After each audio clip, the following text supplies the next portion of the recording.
Yamo akwa baby Adom TV Badwam health tips so na wotwe so yenkomo nyina ye vaginal discharge enura dog bie ni nyina ni so de akere ena me hwe signs and symptoms no said ne kasa mu no wakere de ye normal no ahwe na afa ye ne so ntie ne ye wram na afi waboa ye fasedama endpoint homeopathic clinic so we yare nko ade a yemfe ni nkyere ho ene topic ya ye ka ho asemi opora endpoint atena ye bia omudi ho dwumanti ene ye di ho komo Dr. Penny Waha Dr. Dubuaten dog yemu akwaba ne no asene nso enura anana wotwe mu nkomo nyina vaginal discharge enu obo ne tofo maye ene yefese ye signs and symptoms yo de kase ne se enura ye kan bibi se vaginal discharge se oba nsuo aigu no wonim se de wonim ho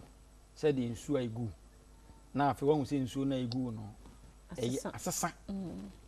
the oba de normal se nsuo begu te no a me kire mu se oba nyemo a nsuo betimagu no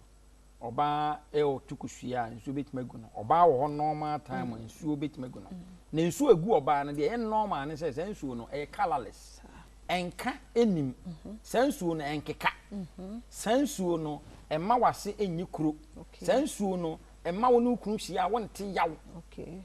sade no wo ne sansuo no ne ho mfaso ne se ebo oba ho ban e free se infection bi e be free wase because a man no wo larger genital surface e di the tendency se emoa bi betimi e be ko wase fungi bacteria virus and emoa bi betimi akowase na e very high e se nta ye mema okay eni nti Nyankopon no nimdie mu no wa bossa sansuo no a ene ne bo ho ban ti emoa ne ba ho no na angofo no na kum etisa de na yi ni tete na obi de ne de ni nsuo no egu ye na nya de normal nsuo ni bi de ebo ho ba ni mum na mo se nsuo ni mum no a egu sa oba no eni mum ni esei oba no esei na wodie ni nyina eni e beka se wanya bi e fense vaginal discharge e kwanya betuma fa ehunu se wanya vaginal discharge ni bi eni se obo se nsuo na egu no afi o se nsuo no egu anan ka ye colorless na afi de color abam you will be shocked to say oba be hospital no obu ana nsuo na eba no na ne de na ye nsuo egu ne de na ye black yes obi de green obi de ye brown so no wonyi ne menses obi de ye yellowish wo de cotton attach abonsa ye very yellowish obi de ye enti obi ana se de ne de no ni discharge no ne de no esitie se kobasa no a wonya hu color nti kwanya befa ubehunu se wo de no wonya discharge ni bi ni se first of all is the color will change na secondly no is about the smell no yes eni kwa se nti oba nsuo oba se nya infection wonya nsuo firi oba se aba no e healthy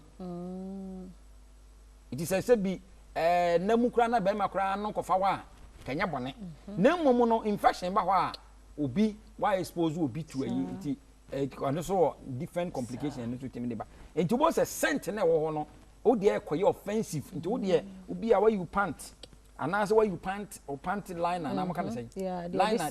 de mu semu no na wo de ben wo hwene na hu se scent no ai wa wo bo wa tu say yes scent ni fi oba no nti scent no esesa because oba no nsuo de gu oba no say infection ni mu a scent ni and the texture of nsuo no oba nsuo no ayeba no e te se ordinary water ya obi de no ayeba no nsuo no aye very creamy obi de aye very juicy I say cheese no abobo man obi de na aye te se chalk so hu a wa mix you know na ya to eno so enye it is the texture no esesa eno so na be mu ahunu se wanya vaginal discharge ni bi anaso obi de eno so no de betuma mu ahunu se wono so anya eyi no ye the quantity and the amount of fluid I feel na se ba yes etu wo hana bon se nsuo na fi wase ba no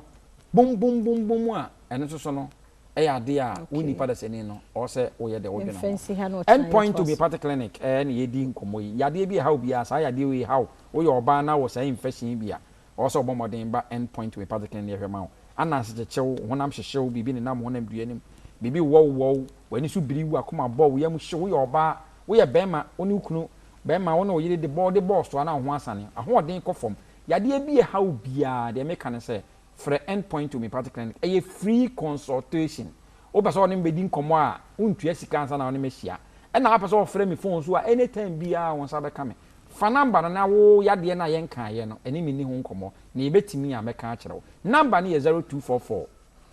86 70 68 0244 86 70 68. Yada say Dr. Duboati o chena nyankopon ya adom aka ye ho sabre ya 5 minutes na ye nto ye nkomo vaginal discharge no eho yada say